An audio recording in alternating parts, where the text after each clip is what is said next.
आज की इस विशेष गहन चर्चा में स्वागत है।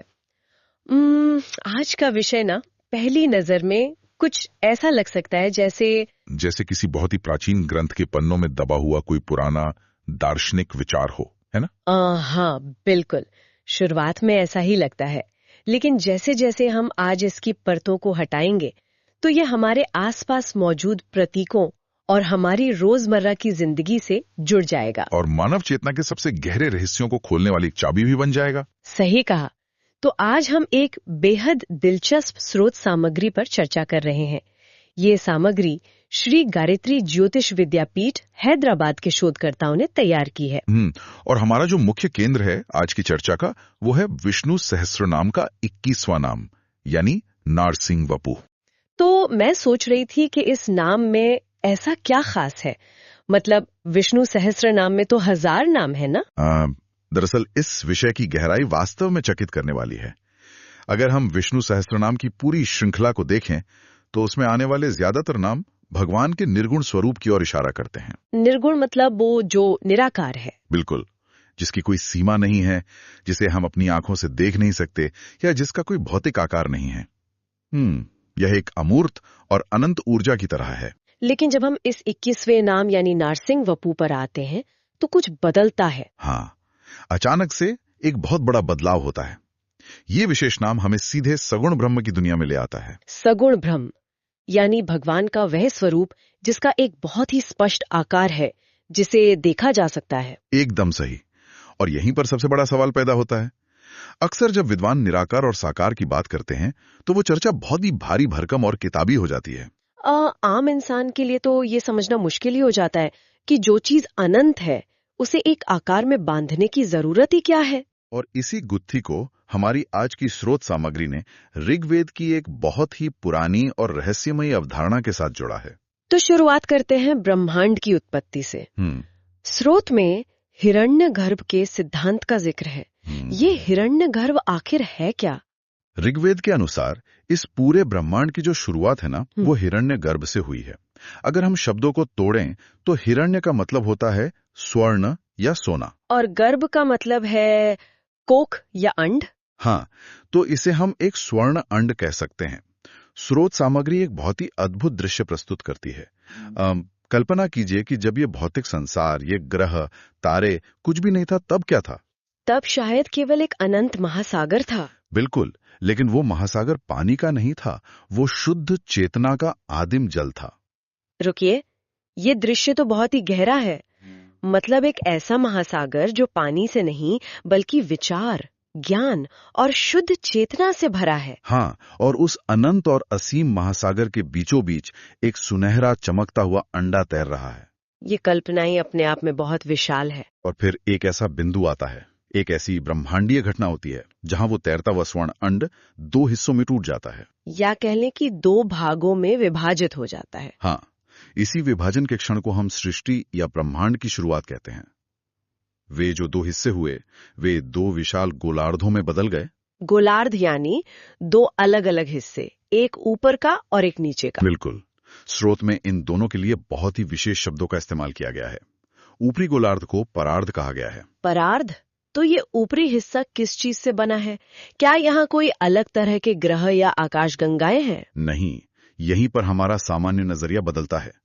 परार्ध कोई भौतिक स्थान नहीं है जिसे आप किसी दूरबीन से देख सकें। ये उच्च चेतना का आयाम है। मतलब ये भौतिक चीजों से परे है। हाँ, ये पूरी तरह से सत, चित और आनंद से बना है। ये सत, चित, आनंद वाला विचार तो हमने कई बार सुना है, लेकिन इसे थोड़ा आसान भाषा में समझते हैं, क्योंकि अक्सर लोग आनंद का मतलब सिर्फ साधारण खुशी निकाल लेते हैं। ये बहुत जरूरी स्पष्टीकरण है। यहाँ सत का मतलब सिर्फ सच बोलना नहीं है, बल्कि ये वो परम सत्य है जो कभी नहीं बदलता, जो हमेशा एक सा रहता है। बिल्कुल। और चित का अर्थ है पूर्ण और शुद्ध चेतना, जहाँ कोई अज्ञान या भ्रम नहीं है। और आनंद? आनंद कोई ऐसी खुशी नहीं है जो आज मिली और कल खत्म हो गई। ये भौतिक इच्छाओं के पूरा होने वाली खुशी नहीं है। ये वो ब्रह्मांडीय सुख है जो सीमाओं से परे है। तो ये ऊपरी गोलार्ध यानी परार्ध उस असीम चेतना का घर है? एकदम सटीक। समझ गई। तो अगर ऊपर का हिस्सा परार्ध है जो कि इतना शुद्ध और अमूर्त है, तो दूसरा हिस्सा क्या है जो नीचे का गोलार्ध है। जो दूसरा हिस्सा है उसे अपरार्ध कहा गया है। ये वो भौतिक संसार है जिसे हम जानते हैं, जिसमें हम रहते हैं। मतलब हमारी दुनिया। हाँ, इस निचले गोलार्ध में सब कुछ शामिल है जो आकार और रूप से बंधा हुआ है। इसमें हमारी पृथ्वी है, अंतरिक्ष यानी आकाश है, और यहाँ तक कि द्युलोक भी इसी में आता है। रुकिए, द्युलोक। द्युलोक का मतलब तो स्वर्ग होता है ना? हाँ बिल्कुल, स्वर्ग। क्या आप ये कह रहे हैं कि स्वर्ग भी इस निचले गोलार्ध का ही हिस्सा है? ये तो एक बहुत ही चौंकाने वाली बात है। मैं समझ सकता हूँ कि ये अजीब क्यों लग रहा है। हम तो हमेशा से यही सुनते आए हैं कि स्वर्ग सबसे ऊपर है, वही अंतिम लक्ष्य है, और स्रोत सामग्री कह रही है कि स्वर्ग तो उस भौतिक और निचले हिस्से की ही एक मंजिल है। ये इस पूरे दर्शन का सबसे बड़ा वैचारिक परिवर्तन है।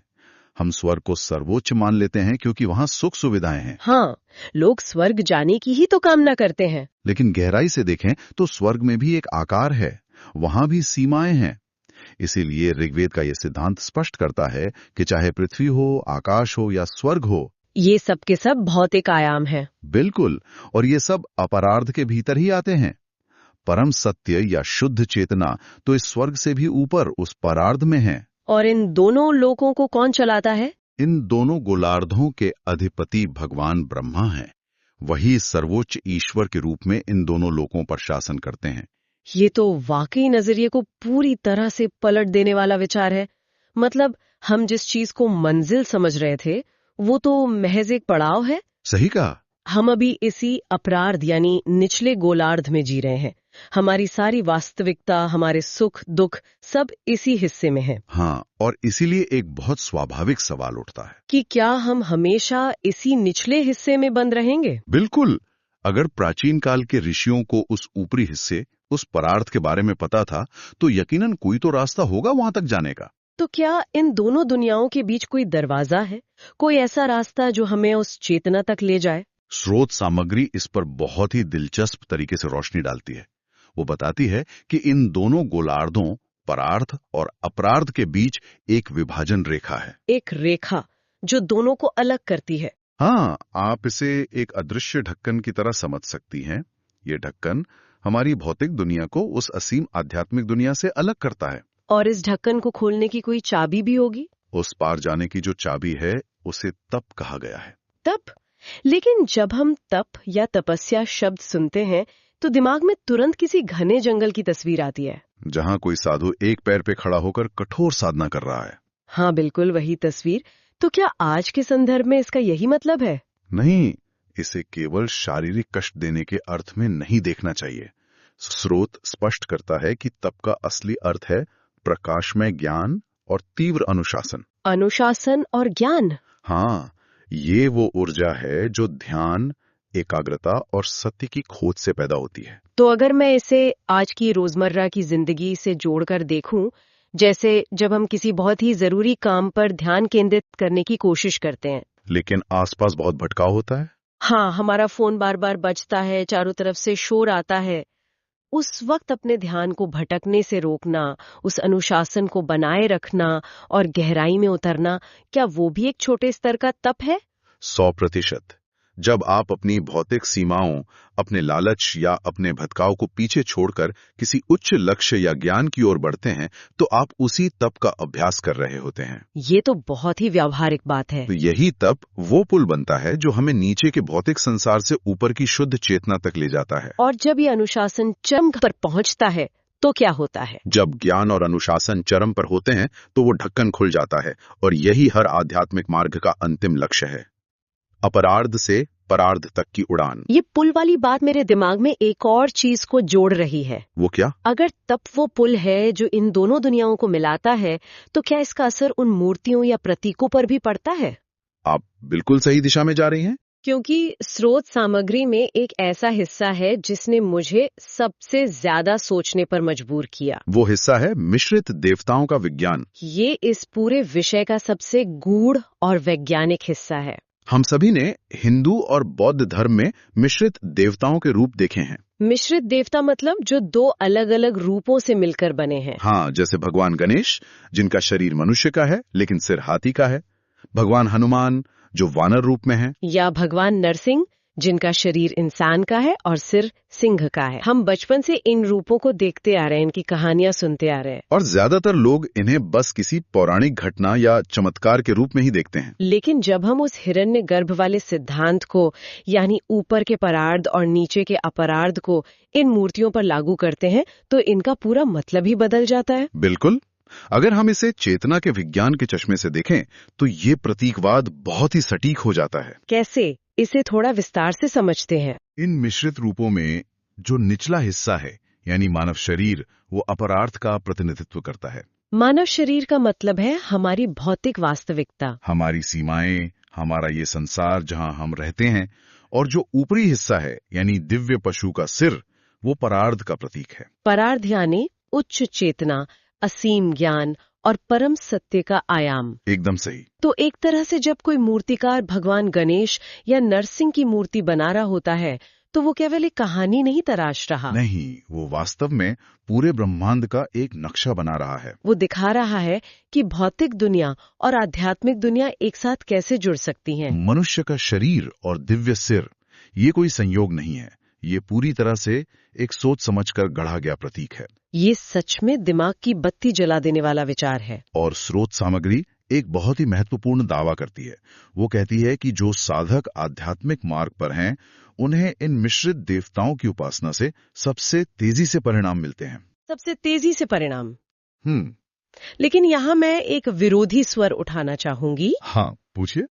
अगर परार्थ यानी वो निराकार असीम चेतना ही सबसे उच्च सत्य है, तो फिर सीधे उसी की उपासना क्यों न की जाए? किसी भी साधक को सीधे उस निराकार पर ध्यान क्यों नहीं लगाना चाहिए? इन मिश्रित आकारों वाले देवताओं की जरूरत ही क्या है? ये एक बहुत ही व्यवहारिक और मनोवैज्ञानिक सवाल है। देखिए, हम इंसान हैं। हम इसी भौतिक दुनिया, यानी इसी अपरार्थ में पैदा हुए हैं। हमारा दिमाग आकारों, रूपों और सीमाओं को समझने का आदी है। बिल्कुल। अगर आप किसी आम इंसान से कहें कि उस अनंत निराकार चेतना पर ध्यान लगाओ, जिसका कोई रूप ही नहीं है, तो उसका दिमाग भटक जाएगा। हाँ, उसे पकड़ने के लिए कुछ मिलेगा ही नहीं। मनुष्य को अपनी चेतना को ऊपर उठाने के लिए एक सहारे की, एक आलंबन की जरूरत होती है। तो ये मिश्रित देवता वो आलंबन या सहारा बनते हैं। ठीक कहा, क्योंकि ये देवता अपने रूप में ही दोनों लोगों को धारण किए हुए हैं।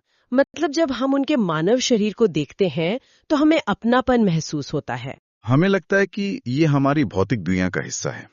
लेकिन जब हम उनके दिव्य सिर को देखते हैं, तो वो हमें भौतिकता से परे ले जाता है। यह एक सीधा और तेज रास्ता बन जाता है नीचे से ऊपर की ओर जाने का। बिल्कुल, यह हमारी चेतना को ऊपर खींचता है। यह व्याख्या तो वाकई बहुत ही स्पष्ट है। इसका मतलब है कि जब हम ऐसे किसी स्वरूप के सामने सिर झुकाते हैं, तो हम केवल पत्थर या धातु के एक आकृति को नहीं पूज रहे होते। हम उस ब्रह्मांडीय प्रक्रिया के सामने नतमस्तक हो रहे होते हैं, जहां हमारी अपनी भौतिक वास्तविकता उस सर्वोच्च शुद्ध चेतना से मिल रही होती है। और हमारी चर्चा का जो मूल विषय है, नारसिंह वपू, वह इसी अवधारणा का सबसे शक्तिशाली उदाहरण है। बिल्कुल। विष्णु सहस्त्र नाम में इसी गहरे विज्ञान को नारसिंह वपुह नाम के जरिए सामने रखा गया है। स्रोत सामग्री में इसके बारे में और क्या कहा गया है? स्रोत सामग्री में महान दार्शनिक आदि शंकराचार्य की एक व्याख्या का उल्लेख किया गया है, जो इस बात को और भी स्पष्ट कर देती है। आदि शंकराचार्य ने इस नाम को कैसे समझाया है? उन्होंने कहा है, नरस्य सिंहस्य च अव्यवा यस्मिन् लक्ष्यन्ते तद्वपुयस्य नारसिंह वपु। ये संस्कृत का श्लोक सुनने में तो बहुत प्रभावशाली लगता है, लेकिन आइए इसे थोड़ा खोलकर समझते हैं। इसके एक एक शब्द का अर्थ क्या है? अगर हम इसे बहुत सरल भाषा में तोड़ें, तो नरस्य का अर्थ है मनुष्य के, सिंहस्य च का अर्थ है और सिंह के, और अव्यवा, अव्यवा यानी अंग या हिस्से, लक्ष्यन्ते यानी देखे जाते हैं। तो शंकराचार्य कह रहे हैं कि जिस स्वरूप में मनुष्य और सिंह दोनों के अंग एक साथ देखे जाते हैं, उसी स्वरूप का नाम नारसिंह वपु है। यहाँ भी वही बात सिद्ध हो रही है। मानव का शरीर यानी हमारा भौतिक गोलार्ध और सिंह का सर यानी सर्वोच्च चेतना का गोलार्ध। बिल्कुल, वही हिरण्यगर्भ वाला सिद्धांत। लेकिन नरसिंह अवतार की जो कथा है, वो केवल इस मिलन तक सीमित नहीं है, वो एक बहुत बड़ी जंग की कहानी भी है। आमतौर पर लोग इसे बस एक ऐसे भगवान की कहानी मानते हैं जो एक खंभे से निकलते हैं और एक असुर को मार देते हैं। लेकिन स्रोत सामग्री इस कथा के पात्रों का जो मनोवैज्ञानिक विश्लेषण करती है, वो बहुत गहरा है। चलिए हिरण्यकशिपु से शुरू करते हैं।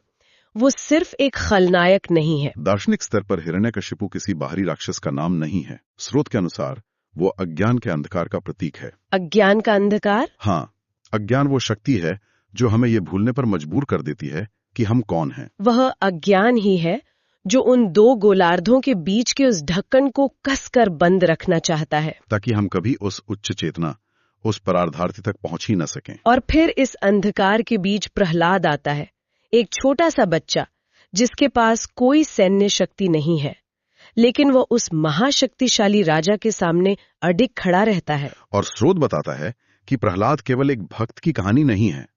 प्रहलाद वास्तव में उसी तप का मानवीकरण है। उसी तप का जिसके बारे में हमने अभी बात की थी, वो पुल? बिल्कुल, वह उस अटूट अनुशासन और ज्ञान का प्रतीक है जो लाख मुश्किलों के बाद भी उस प्रकाशमयी उच्च चेतना से जुड़ा रहता है। हिरण्यकशिपु यानी अज्ञान ये बर्दाश्त नहीं कर सकता कि प्रहलाद यानी तप उस परार्ध की ओर जाने वाला पुल बनाए रखे। इसलिए अज्ञान बार बार उस तप को नष्ट करने की कोशिश करता है। और जब अज्ञान का अंधकार इतना बढ़ जाता है कि वो ज्ञान और अनुशासन के उस पुल को ही तोड़ने वाला होता है, तब प्रकट होते हैं नारसिंह वपु। ये बहुत ही रोंगटे खड़े कर देने वाला विचार है।